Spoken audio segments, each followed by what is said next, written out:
आइए शुरू करते हैं। इतिहास का अंतिम चैप्टर है, 11वां नंबर पाठ है। नाम है आधुनिकीकरण की ओर चीन और जापान। पाठ का नाम क्या है? आधुनिकीकरण की ओर चीन और जापान। हमने कहा कि विश्व या हमारी जो धरती है, हमारी जो पृथ्वी है, लवाधक्ष गोलाकार है। नहीं, संपूर्ण गोला तो नहीं, लेकिन गोला है जो ध्रुव पर चिपटा हुआ है और भूमध्य रेखा पर फैला हुआ है। मतलब ये है भूमध्य रेखा या विषुवत रेखा जहां फैला हुआ है, ध्रुव पर क्या है? ध्रुवीय व्यास कम है और भूमध्य रेखीय व्यास पढ़े होंगे आप लोग। और हमने कहा इस धरती के 7 बड़े बड़े, धरती के चारों ओर से पानी है और इसके बीच में भूमि के 7 बड़े बड़े टुकड़े हैं। याद है? भूमि के 7 बड़े बड़े टुकड़े को हम क्या कहते हैं? महाद्वीप या महादेश कहते हैं। भूमि के 7 बड़े बड़े टुकड़े को, नहीं अभी क्लास चल रहा है, बाद में आपसे बात करना पड़ जाए ऑफिस में। महाद्वीप या महादेश के नाम से जानते हैं। दूसरी बात हमने कहा इन 7 महाद्वीप में जिस महाद्वीप पर हम लोग रहते हैं, इस महाद्वीप का नाम क्या है? एशिया। क्या नाम है? और शायद आप लोगों को बताया हूं, हम केवल एशिया महाद्वीप के बारे में ही चर्चा करेंगे।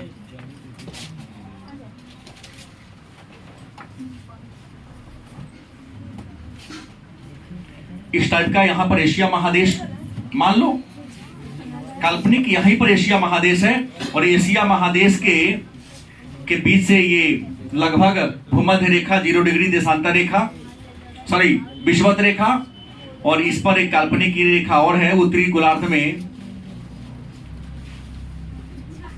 कर्क रेखा भी गुजरती है इसके ऊपर से,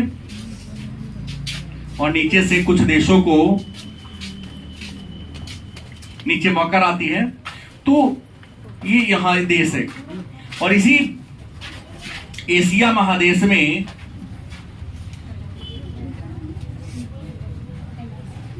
एक देश है,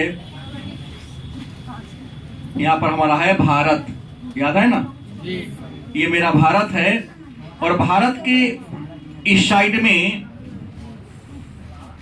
एक देश है जिसका नाम है चीन। ये मेरा भारत है, यहां पर क्या है? और ये मेरा क्या है? क्योंकि चीन भारत के सटा हुआ पड़ोसी देश है। चीन के बगल में एक सागर है और यहाँ पर एक बहुत बड़ा सागर है, ना प्रशांत महासागर। प्रशांत महासागर में चीन सटा हुआ एक देश है। इसका 2 हिस्सा है, ऊपर वाला को उत्तरी कोरिया और नीचे वाला को दक्षिणी कोरिया कहते हैं। और इस कोरिया के बगल में यहाँ टापू और अनेक टापुओं को मिलाकर एक देश और है। इस देश का नाम है जापान। क्या नाम है? जापान नाम है। पढ़ना क्या है? आधुनिकीकरण की ओर। कौन? चीन और हमको पढ़ना इस जापान के बारे में इस पाठ में, और इस चीन के बारे में पढ़ना है। तो सबसे बड़ी बात है कि मान लो कि ये हमारा एशिया महादेश है, ठीक है? तो एशिया महादेश के बीचों बीच एक लकीर खींचता हूं मैं, ठीक है? एक लकीर खींचता हूं। आपको पढ़ाया हूं ऊपर वाला को क्या कहते हैं? उत्तर। नीचे वाला को क्या कहते हैं? इस साइड वाला को क्या कहते हैं? पूरब। इधर क्या कहते हैं? तो हम खींच दिए। तो ये बताइए, ये चीन पूरब में है कि पश्चिम में है कि दक्षिण में कि उत्तर में? कितने हैं? पूरब। कौन दिशा में है? पूरब। मतलब चीन एशिया महादेश के कौन दिशा में है? पूरब में है। किधर है? और भारत नीचे आ रहा है, तो भारत एशिया महादेश से कौन दिशा में है? दक्षिण दिशा में। मतलब चीन और जापान एशिया महादेश के कौन डायरेक्शन में है? आपको रुकना पड़ेगा, गलत टाइम पर आए क्या जी? तो चीन जो है वो एशिया महादेश के पूरब, और उसको भी बुला के बैठा दो, पूरब में है, और जापान भी पूरब में, और हिंदुस्तान मेरा है। एक प्रश्न ये बन गया। तो सबसे पहले आज के क्लास में हम जान ले कि चीन और जापान एशिया महादेश का एक समृद्ध देश है वर्तमान समय में, है ना। चीन भारत के उत्तर में है और जापान भारत के पूरब में है। भारत के पूरब में ना हो गया। चीन जो है वह क्षेत्रफल के दृष्टिकोण से और जनसंख्या के दृष्टिकोण से भी एशिया महादेश का सबसे बड़ा देश है। ऐसे जनसंख्या में तो चीन विश्व का सबसे नंबर 1 है, लेकिन एशिया महादेश में भी क्षेत्रफल और जनसंख्या दोनों में सबसे बड़ा देश कौन है? उसको ये समझाओ कि लाइव वाला चल रहा है, 1 घंटा रुकना होगा तो बिहान आएगा तब ठीक। क्या है आने दो तब समझा देना। चीन जो है एशिया महादेश के पूरब में बसा हुआ देश है, जो क्षेत्रफल के दृष्टिकोण से भी और जनसंख्या के दृष्टिकोण से भी एशिया महादेश का सबसे बड़ा देश है। कल किसे जापान एशिया महादेश कौन दिशा में है? पूरब में। आकृति बड़ा तो नहीं है, क्षेत्रफल बड़ा तो नहीं है, लेकिन टेक्नोलॉजी के रूप में पूरे विश्व में अगर नंबर 1 है तो कौन? जापान अपने टेक्नोलॉजी के लिए फेमस है। और इसकी टेक्नोलॉजी एकदम बहुत बढ़िया टेक्नोलॉजी, मेड इन जापान रखते हैं तो गर्व होता है कि जापानी टेक्नोलॉजी में जल्दी खराब ना होगा। चाइनीज नहीं है कि चलते चलते कुछ समय रुक जाएगा, कोई गारंटी नहीं है। गलत से थोड़ा महंगा है लेकिन क्या है, टिकाऊ है। कहने का तात्पर्य ये है। लेकिन बता दें कि चीन और जापान जिसके बारे में आपको पढ़ाने जा रहा हूं, एशिया महादेश के 2 प्रभावशाली देश हैं। इन दोनों देश की संस्कृति ज्यादा पुरानी, भारत जैसा पुरानी सभ्यता संस्कृति न चीन की है ना, मतलब भारत से इन दोनों ही देश की संस्कृति क्या है, नई है। लेकिन चीन और जापान की एक खासियत है कि चीन और जापान के राजा, पहले राजतंत्र था और यहां के राजा ने क्या किया कि अपने देश में कभी भी दूसरे देश के लोगों को घुसने नहीं दिया। इनका मानना था कि जब दूसर देश के आदमी हमारा देश में घुसेगा तो हमारी संस्कृति पर, हमारी परंपरा पर, हमारे रीति रिवाज पर क्या करेगा, प्रहार करेगा। इससे हमारी परंपराएं प्रभावित हो जाएगी। जैसे वर्तमान समय की बात करता हूं, ये लोग सिनेमा का प्रभाव है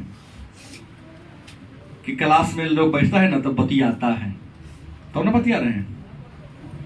हम कई लोगों को बोल रहा हूं, बेवजह आने जाने से कोनो फायदा है? आप यहाँ आए हैं सुनने के लिए, जब बतियाना ही था तो क्लास से बाहर ही बतिया लेते, बात खत्म होता। अगर क्लास से बचा रहता तो पढ़ते ना चल जाते रोटी पर से घर। पापा थोड़ी देखने आ रहे हैं, वो तो फ्री कर दिए, बड़े हो गए आप लोग, समझदार हो गए, पढ़ोगे तुम आगे बढ़ोगे, नहीं पढ़ोगे घास काटोगे। इससे वैसे कुछ होगा? लड़की है तो वही जीवन खाना पकाते धुआं लगाते बिता लेंगे। कितनों बार का बाबू पैसा वाला होगे, कितनों बार का परिवार पे क्यों ना कर दे। पढ़े लिखे रहेगा तो आगे बढ़ने का मौका देगा, ना पढ़े लिखिएगा चूल्हा ही फूकना पड़ेगा। लड़का है तो भैंसी बैल के खटाल को रहेगा ना तो किसी कंपनी में काम करेगा। गवर्नर नहीं बनेगा बिना पढ़ ले, कि बन जाएगा? नहीं, इतना वर्ष का पैसा वाला तो कोई है नहीं इसमें। शायद एक बार राष्ट्रपति बन जाएगा, चुनाव में प्रधानमंत्री बन जाएगा, क्योंकि पीएम सीएम ये सब बनने के लिए तो मोट पैसा चाहिए ना। तो मुखिया बनने के लिए लोग करोड़ों खर्चा कर दे रहा है, तो एमपी मन में तो अच्छा है। तो 1 घंटा कम से कम सुनिए, कम से कम इतना तो जान जाओ ना। खुश रहो, तू खड़ी हो, तुम दोनों हम वो खड़ा हो, खड़ा हो ना, वो कथी थोड़ी दरभंगा महाराज है, तू खड़ी हो। तुमसे पहला प्रश्न है, चीन किस महादेश में है? और तुमसे प्रश्न, जापान किस महादेश में? क्या जी, हमार बड़का पूर्वज आएगा तो बता सकता है, पर आया हो कि नहीं? तू बोलेगी चीन एशिया महादेश के कौन डायरेक्शन में, किस दिशा में है? बच्चे बैठ जाओ ना। 5 से 7 बार इस बात को हल्ला करके बोला हूं कि चीन भी एशिया महादेश में है। चित्र ही बनाया हूं मैं एशिया महादेश का, हमको एशिया बनाना ही है। और जापान भी एशिया महादेश में, ये भी चित्र बना के दिखाने का उद्देश्य था कि देखो वो उत्तर, नीचे, दक्षिण, नहीं पूर्व, पश्चिम में क्यों आते हो? हम तो पैसा छोड़ेंगे नहीं को लाइन में, नहीं दोगे तो ना पढ़ाएंगे एक लाइन में। चलती हम पढ़े, चलाने आएगा उससे हम सोच लेंगे। क्या जी, तुम्हारे पापा फ्री में तो काम करते नहीं होंगे, हम क्यों करें? हाँ, जो कहता फ्री में तो हम लाए, चलिए चलिए हम लोग बहुत काम है, कर दीजिए फ्री में, हम आपको बेटा को पढ़ा देंगे, बेटी को पढ़ा देंगे। जब पैसा हमको दिए तो पढ़िए। गलत बोल रहा हूं? फायदा उठाइए। आज 5 को शब्द सीख के जाओ, तब लगेगा जी उस दिन सुकून आएगी। बैठ गए, ये नहीं पता है कि जापान और चीन कौन महादेश में है, जबकि यही पर आइए रहा हूं। एशिया महादेश में चीन भी है, एशिया महादेश में जापान भी है, लेकिन चीन और जापान दोनों एशिया महादेश के पूरब में। हमने यह भी कहा इन दोनों देश का इतिहास नया है, बेसी पुरान, भारत की ज्यादा पुराना। ये दोनों देश अपने देश में बाहरी को घुसने नहीं देता था। क्या है कि बाहरी घुसेगा ना तो हमारा परंपरा का लोप हो जाएगा। गलती की सही? आज पश्चिमी देशों का हम पोशाक स्वीकार कर रहे हैं। हम लड़का लड़की दोनों की बात बोल रहा हूं, लेकिन पश्चिमी देश के लोगों के पढ़ने लिखने के तौर तरीका को ग्रहण नहीं कर रहे हैं। गलत सही? छोटा कपड़ा पहनना, लड़का लोगों को देखता हूं किसी कंपनी का जांघिया पहन लिया, उसका जांघिया को दिखा रहा है, पीछे से कंपनी का प्रचार करते जा रहा है, 4000 का फाटा जींस खरीद ले रहा है। गलती नहीं बोल रहा हूं, सही बोल रहा हूं बात। इसको सीरियस लो, मतलब इज्जत पर मत लो, लेकिन जो वास्तविकता है वो सिखा रहा हूं।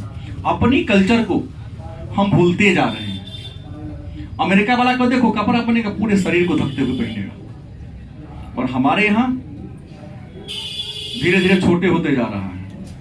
पश्चिमी देश का हम सीख रहे हैं, लेकिन पश्चिमी देश के ज्ञान को हम लोग सीख नहीं रहे हैं। गलत है सही? तो हमने कहा ये दोनों एशिया महादेश के पूरब में है। बैठो, बाद में बात करेंगे। पूरब में यह देश अपने देश में विदेशी को घुसने नहीं देता था। क्यों? क्योंकि जैसे विदेशी आएगा तो अपन प्रभाव होना पर डालेगा। अच्छा डाल दिया तो गुड, अगर खराब सिखा दिया तो हमारा परंपरा खराब हो जाएगा। बहुत दिनों तक न चीन अपने देश में किसी को घुसने देता था, न जापान अपने देश में किसी को घुसने देता था। फिर कहोगे कि जैसा जब हम बाहरी लोगों से नहीं मिलेंगे तो डेवलपमेंट कैसे होगा? गलती की सही? दोनों देश में राजतंत्र था। जापान में आज भी राजतंत्र, संवैधानिक राजतंत्र है। आज भी जापान में राजा होता है। चीन में तो साम्यवादी शासन है अभी वर्तमान में, लेकिन यहाँ आज भी जापान में राजतंत्रीय संवैधानिक राजतंत्र है। वहां राष्ट्रपति नहीं होता है, प्रधानमंत्री होते हैं। राष्ट्रपति के रूप में वहां के क्या होते हैं? राजा होते हैं, जैसे ब्रिटेन में, ऑस्ट्रेलिया में। तो यहाँ के राजा क्या होते थे? अपने दरबार में रहने वाले विद्वानों से अपने शासन व्यवस्था के बारे में, शासन करने के तौर तरीका के बारे में क्या करते थे? लिखवाते थे। राजा का मानना था कि हम क्या किए हैं अगर किताब में लिखवा देंगे तो हमारा अगले का वंश उस किताब को क्या करेगा? पढ़ेगा, और उससे क्या करेगा? सीखेगा, और उसी में कुछ सुधार करने का काम करेगा। गलत सही? कि हमने कैसे नियम बनाया, कैसे काम किया, हमारे काम करने का तौर तरीका क्या था, हमारे मंत्री कौन थे, कौन मंत्री किस प्रकार के व्यवहार थे। अपने दरबार में रहने वाले विद्वानों से अपने शासनकाल के इतिहास को क्या किया? लिखवा दिया। और शासनकाल को लिखवा कर जब वो मर गया तो उसी किताब को पढ़कर उसके अगला क्या करते थे? शासन करते थे। लेकिन एक बात और मैं इसे पीछे वाले पाठ में पढ़ाया हूं कि जब कस्तुनतुनिया का 1453 में पतन हो जाता है, याद होगा, तो यूरोप महादेश के लोगों का पूर्वी देश में आना जाना क्या हो गया? बंद हो गया। रास्ते राष्ट्रमांत्रों ने रोक लिया। तो इटली के निवासी क्रिस्टोफर कोलंबस ने अटलांटिक महासागर को पार करके, हालांकि तो निकला था भारत की खोज करने, पहुंच गया अमेरिका। याद है ना? क्रिस्टोफर कोलंबस कहां का था? इटली का था, लेकिन स्पेन की सहायता से समुद्री यात्रा पर निकला। किस देश की खोज ने? पहुंच कहां गया? उस जगह को भारत समझ कर नाम रख दिया इंडीज, क्योंकि निकला तो भारत खोजने था। और वास्को डी गामा जो पुर्तगाल का था, निकला था अमेरिका की खोज करने, अब पहुंच गया कहां? भारत के मालाबार तट के कालीकट बंदरगाह पर। इन लोगों ने जब खोज किया, नए नए जगह की खोज किया, तो खोज करने में कोलंबस को तो सोना ही सोना मिल गया। कैरेबियाई देशों में, अमेरिका में सोना चांदी का देश कहने लगा। लूट लूट के ले गया, यहाँ के इंसान को पकड़ पकड़ के गुलाम बना बना के बेचना शुरू किया, धनिक होना शुरू किया। वास्को डी गामा इंडिया आया, मलाबार तट पर, यहाँ से लौटा, इसको कुछ उपहार मिला था जो मरीन राजा ने दिया था, जाके बेचा, पूरा खर्चा वर्चा काट के 60 गुना अधिक फायदा हुआ। बताए थे ना। तो ब्रिटेन वाला सोचा, फ्रांस वाला सोचा कि नया नया देश तो खोजिए, ले रास्ता पता ही है, चलो एक बार हम वहां से हो आते हैं। गलत कि सही? तो ब्रिटेन, जिसको इंग्लैंड और यूके भी कहते हैं, कल के क्लास में आप चर्चा हुई थी, बार बार होती ही रहती है, तीनों उसी का नाम है, भारत में आया या एशिया महादेश के अन्य देशों पर धीरे धीरे प्रवेश करना चाहा। तो पुर्तगाली जब जापान में प्रवेश करना चाहा, चीन में प्रवेश करना चाहा, तो चीन और जापान के लोग विदेशियों को अपने देश में घुसने नहीं देता था। क्यों? क्योंकि यूरोप के लोग, खास करके फ्रांसीसी, पुर्तगाली और इंग्लैंड, चीन और जापान के लोगों को नीच दृष्टि से देखता था, असभ्य कहता था, मूर्ख कहता था। तो कहता कि हम जब मूर्ख है तो मेरे देश में काहे आएगा?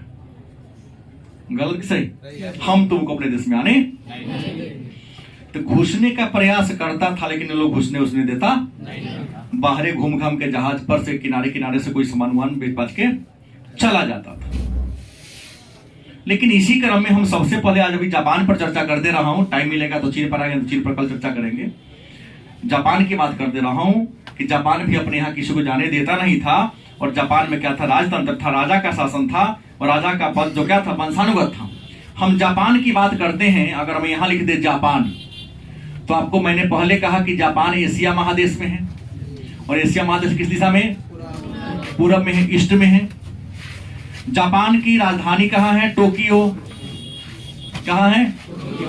और जान लीजिए, जापान प्रशांत महासागर में है। किस महासागर में है? प्रशांत महासागर में है। जापान की मुद्रा का नाम वर्तमान में येन है। जापान के संसद को कहते हैं डायट। क्या कहते हैं? डायट कहते हैं। जापान में अनेक सारे टापू हैं। ये जो है ना, हम एक दिखा दिया हूं ना, यहाँ अनेक सारे छोटे छोटे क्या है? टापू हैं, और अनेक सारे टापू को मिलकर जापान देश का सृजन किया गया। आपको 10 मिनट वेट करना होगा, अंदर आके बैठ जाओ या बाहर रहो। तो मेरा कहना है कि जापान अनेक सारे टापुओं को मिलाकर जापान देश का निर्माण किया गया है। कोई दिक्कत? टापुओं का या द्वीपों का क्या है? समूह। कौन देश? जापान। किस महादेश में है? एशिया के कौन भाग में है? जापान की राजधानी? जापान किस महासागर में है? जापान की मुद्रा का नाम? जापान के संसद का नाम? और एक बात जान लीजिए, जापान जहां है ना, एकदम भूकंप ज्वालामुखी के क्षेत्र में बसा हुआ देश है।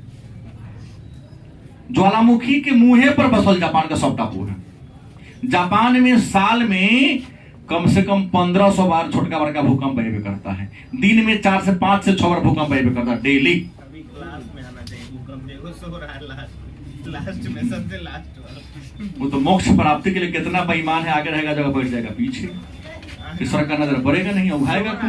हाँ, हमने कहा, मुद्दे पर आइए, हमने आपसे कहा कि भूकंप बहुत ज्यादा आता है। क्यों? क्योंकि यहाँ ज्वालामुखी के मुंह पर बसा हुआ है, इसीलिए जापान को भूकंपों का देश भी कहते हैं।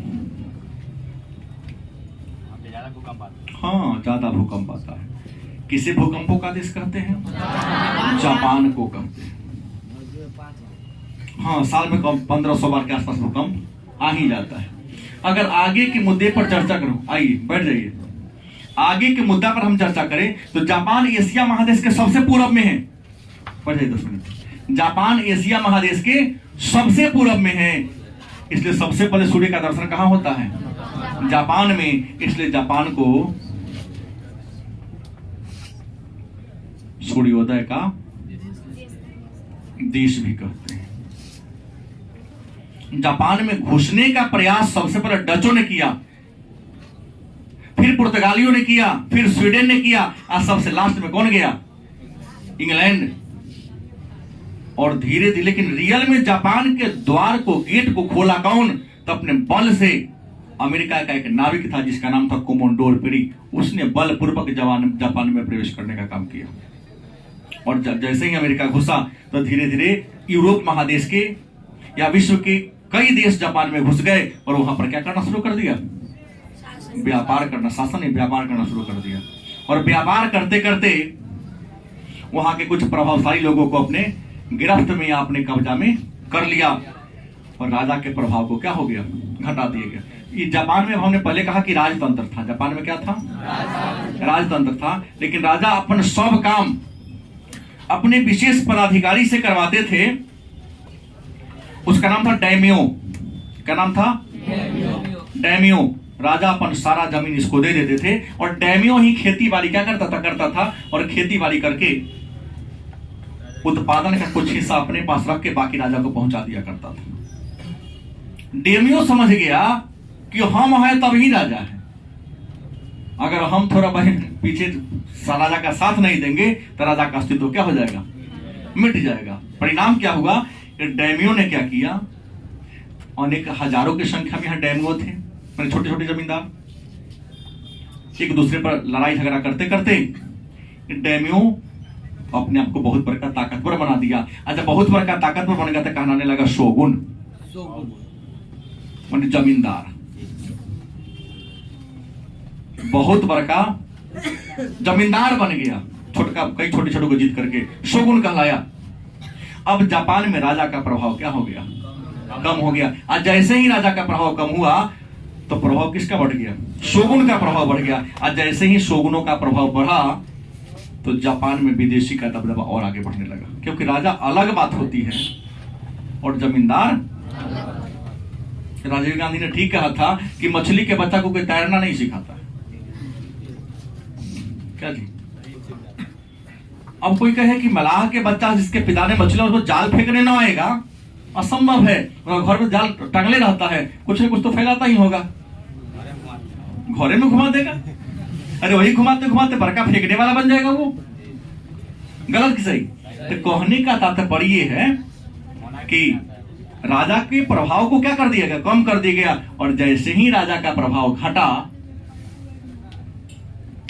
तो सत्ता पर किसका प्रभाव, शोगुन का प्रभाव पड़ गया। आज जैसे ही शोगुन का दबाव बढ़ा तो विदेशी का प्रभाव जापान में क्या हो गया, आज जैसे विदेशी आया तो आम जनता को जीवन यापन करने में कठिनाई महसूस होने लगी। इतनी ज्यादा कठिनाई महसूस होने लगी कि जनता ये चाहने लगी किसी तरह से शोगुन का क्या हो जाए, क्योंकि शोगुन अंत होगा तो राजा का दबाव बढ़ेगा। राजा जब सत्ता में आएगा तो हमारी स्थिति में पुनः क्या होगी, सुधार होगी। विदेशियों का प्रभाव बढ़ा, विदेशी अब शोगुन पर अपना दबाव बढ़ाने लगा कि ना हम तुम पर भारी है, हम हैं तो तुम हैं।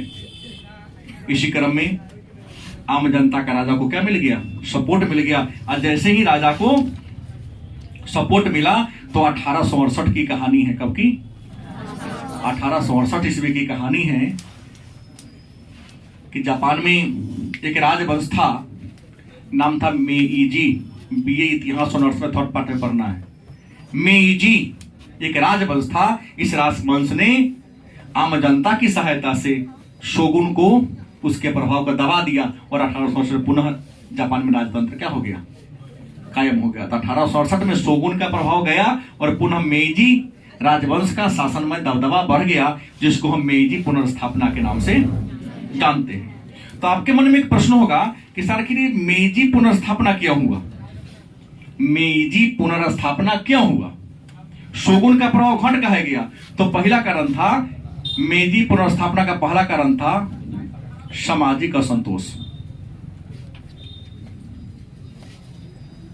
सामाजिक माने समाज के में जितना लोग रहते थे उसमें शोगुन के प्रति संतोष नहीं था, क्योंकि शोगुन को शासन करने का तौर तरीका ठीक है, जनता पर कितना टैक्स लेना चाहिए, जनता से कैसे बात करना चाहिए, ये बात शोगुन को पता नहीं था। क्योंकि राजा और चपरासी में बहुत अंतर होता है। दूसरा, सामंतों द्वारा शोगुनों का विरोध।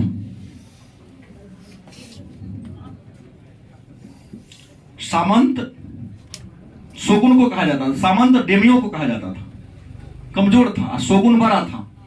तो सामंत जो था इसको शोगुन लोग बड़ा शोषण करता था, टैक्स बार बार बढ़ा के, अपनी बार बार सेवा में लेकर के, उसके अपने खेत में रोपनी करना है, नहीं पहले मेरे खेत को रोप दो, अपना घर बनाना तो अपना बाद में बनाना, पहले मेरे घर को बना दो, बेगारी करवाता था। तो सामंत भी शोगुन से क्या था, दुखी था, यह भी चाहता था कि इसका अंत हो।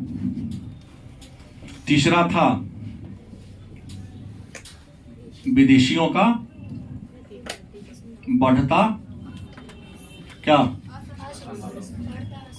असंतोष। विदेशियों के प्रति, जापान में विदेशी आ गए थे, और विदेशी काहे आपके हित की काम करेगा भाई? ये भ्रम में कभी नहीं रहेंगे कि जितना हित की बात आपके मम्मी पापा के लिए करेंगे उतना ही आपके हित की बात अन्य लोग भी करेगा। ये कदापि संभव नहीं है। पिताजी का मोटका लाठी से पीटेंगे ना, चुठाएंगे बड़ी जोर से ऊपर से, लेकिन पीठ पर आ जाते हौला हो जाएगा। अन्य लोग पतला लाठी से पीटेंगे तो ऊपर से आएगा, नीचा का तेज हो जाएगा। अपने अपने होते हैं, पराए हाँ। मम्मी मारेगी खूब जोर से तो चाहते पीट देगी क्रोध में, या 10 रुपया जो सिंगारा खा ली, मनाएगी भी, लेकिन ऐसा बात अन्य के साथ नहीं होता है। तो विदेशी तो शोषण करना जानता था ना, उसको तो सामान बेचना था, तुम्हारे हित से उसको क्या मतलब है? तब ना मुकेश अंबानी, अनिल अंबानी, कौन दो कंपनी सब 1 महीना बराबर 28 दिन कर दिया। अब भूलिएगा 1 महीने बराबर कितना दिन हम करते हैं? 28 दिन। कौन कहा जी? अब कौन पूछेगा ना, 1 वर्ष बराबर कितने महीना? तो भारत में 1 वर्ष बराबर 13 महीना कहो, कोई दिक्कत नहीं। कंपनी ने बना दिया है ना, झूठ नहीं बोल रहा हूं क्या जी, झूठ बोल रहा हूं। अब मांग रहा 20 दिन का महीना, 20 दिन अब हो जाएगा। कंपनी सब देश को, मुकेश अंबानी देश को चला रहे हैं, अनिल अंबानी, रतन टाटा, ये सब देश को चला रहे हैं। नरेंद्र मोदी तो मोहरा है न। तो कल रात में जैसे कहे 2016 में 8 नवंबर को 500 नहीं चलेगा, सीधे कहा था मुकेश अंबानी कंपनी बंद। तुम्हारी औकात कहां से गए 30 दिन को 28 दिन करने की? इतना कलेजा नहीं है, लेकिन हमारे माननीय प्रधानमंत्री के बाद इतना कलेजा शायद नहीं है। सब चीज याद आ रहा है, ये नहीं याद आ रहा है 1 महीना बराबर 30 दिन के बदले 28 दिन हो गया। कंपनी आम जनता से 13 महीना का पेमेंट लेती है, और सरकारी कर्मचारी को 12 महीना की पेमेंट देते हैं।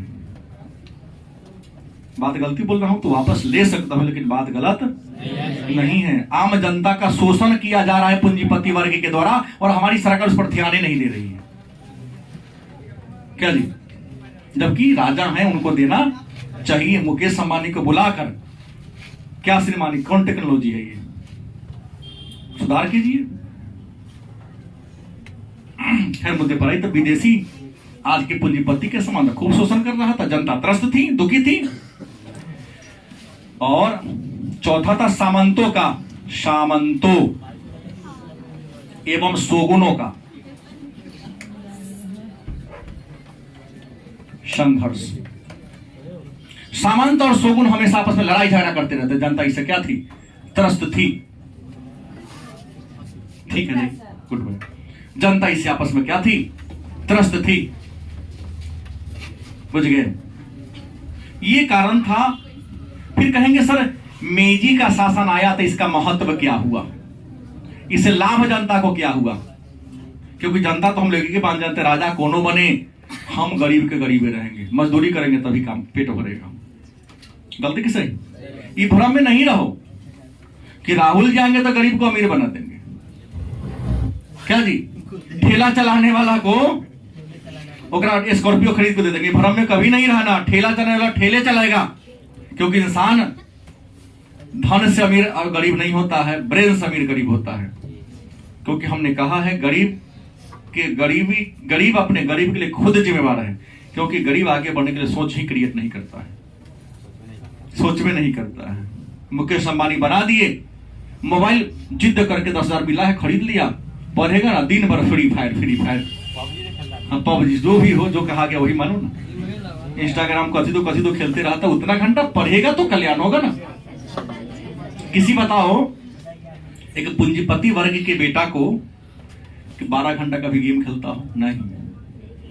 किसी समय तुम्हारे शहर में देखो मरवाड़ी बड़े बड़े, उनके बेटा को देखो तो काउंटर पर बैठ के गेम खेलते हुए, बाप निकालेगा जूता 20 जूता देगा, काउंटर पर बैठेगा तो दुकान पर नजर रखेगा। और हम सामान्य लोग हैं, हम लोग का बाल बच्चा का दुकान बैठा दो, देखा पापा ना है, इस दुकान में ग्राहक नहीं है, निकालेगा मोबाइल। गलत नहीं बोलो, हम तो गए, उसके बाप से पहचान थी, सामान मांगा, 3 रुपए कहे नहीं दिया, चलने लगे जो तो दुकान बंद हो जातो। चिंता था हमारा पापा जी से, सर जी का चिन्हा परिचय है, सर अंकल जी पापा जी को ना कहे, बोले छोटा हम तुम्हारे दुकान पर 4 बार कहे हैं, आज तो ग्राहक को बुलाने के, ग्राहक भगवान होते हैं दुकानदार के लिए, आज तू 4 बार हमारा आवाज नहीं सुना। अंकल जी गेम खेल रहे थे, ध्यान नहीं दिए, प्लीज पापा को ना कहिएगा। मुझे जाना कि इन पर कुछ राज मेरा चलने वाला नहीं है, कि कोई डरने वाला। तो उन्हें सीधे जाके कहा था इसे तो कहीं तो दुकान बंद हो जाता। पिताजी बैठा के खाने गए थे, यही में ग्राहक को फिर दिया कि ना अमीर बनेगा वो, कल्पना कर कि ऐसे लिया तू। मैं उदाहरण जो दिया हूं, कहो कि सर आप गलत बोल रहे हैं, लक्षण ही नहीं है। और जाके तुम्हारे शहर में मरवाड़ी का दुकान है, 1 मिनट उसका बेटा बैठेगा तो काउंटर पर मोबाइल नहीं चलाएगा, और दोस्त ईयरफोन लगा के नहीं बैठेगा। मैं नहीं देखा हूं आज तक। तो फायदा क्या हुआ था? पहला फायदा शासन में सुधार हुआ, दूसरा फायदा हुआ प्रशासनिक तंत्र सुधार गया, पुलिस दरोगा का कहा गया कि आम जनता के जीवन में तकलीफ नहीं होनी।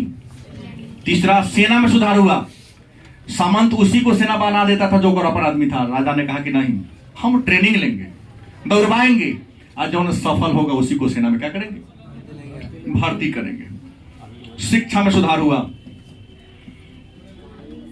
मतलब हर बच्चा को, चाहे वो अमीर हो चाहे कह दिया 14 वर्ष तक पढ़ना ही है, ओकरा बाद तुमको मन है तो ना पढ़ो, बिजनेस करो, व्यापार करो, खेती करो, लेकिन 14 साल की उम्र तक तुमको क्या करना पड़ेगा, क्योंकि पढ़ेगा तब तुम्हारे मस्तिष्क का क्या होगा, सोचने समझने और तर्क करने की क्षमता तुम्हारी क्या होगी। तो शिक्षा में सुधार हुआ। भाषा और साहित्य, विश्व में जो अन्य भाषाएं में साहित्य छपा था पुस्तक, उसको जापानी भाषा में छापने का प्रयास किया, तब ना लोग यहाँ का पढ़ेगा। उसके बाद लोगों में धर्म में परिवर्तन, यहाँ पर ईसाई धर्म आया। यहाँ का तो मूल रूप से शिंतो धर्म था, जापान का आत्मा के लोग पूजा करता था यहाँ का। बाद में ईसाई आया तो सबको ईसाई बना दिया, लेकिन जापान में जब मेजी आया तो कहा नहीं, हम लोग बौद्ध धर्म को अपनाएंगे, क्योंकि बौद्ध सत्य और अहिंसा के मार्ग पर चलता है। जापान में बौद्धिस्ट ज्यादा है। उसके बाद अपने नौजवानों को, जिसको पढ़ने की लालसा थी, पश्चिमी देशों में भेजा कि जाओ पढ़ो, वहां के टेक्नोलॉजी को सीखो, क्योंकि टेक्नोलॉजी को सीख कर आएगा तब ना अपना देश का क्या होगा। और आज मैं पहले ही बोल दिया हूं, टेक्नोलॉजी के रूप से में विश्व का सबसे अग्रणी देश अगर कोई है तो कौन? जापान में हर दिन 5 बार भूकंप आता है। सुने हो कि सड़क फट गया, बिल्डिंग गिर गया? मैं तो नहीं सुना। कहता है कूट के नहीं, लकड़ी का नहीं, वहां भी छत का घर है, मैक्सिमम छत का ही घर है, लेकिन बनाने की तरकीब ऐसी है नहीं जिस पर भूकंप प्रभाव नहीं डालता है। कृषि के क्षेत्र में सुधार हुआ, क्योंकि जापान ऐसा देश है जहां मुख्य रूप से चावल और होते हैं, आप भोजन के रूप में, प्रोटीन के रूप में लोग मछली खाते हैं। वहां पशुपालन नहीं होता है, क्योंकि पथरीली जमीन है, पशु को चराने के लिए हरा हरा घास वहां पर नहीं मिलता। तो आज रहा जापान, कल की क्लास में हम लोग इसके बारे में पढ़ेंगे, चीन के बारे में।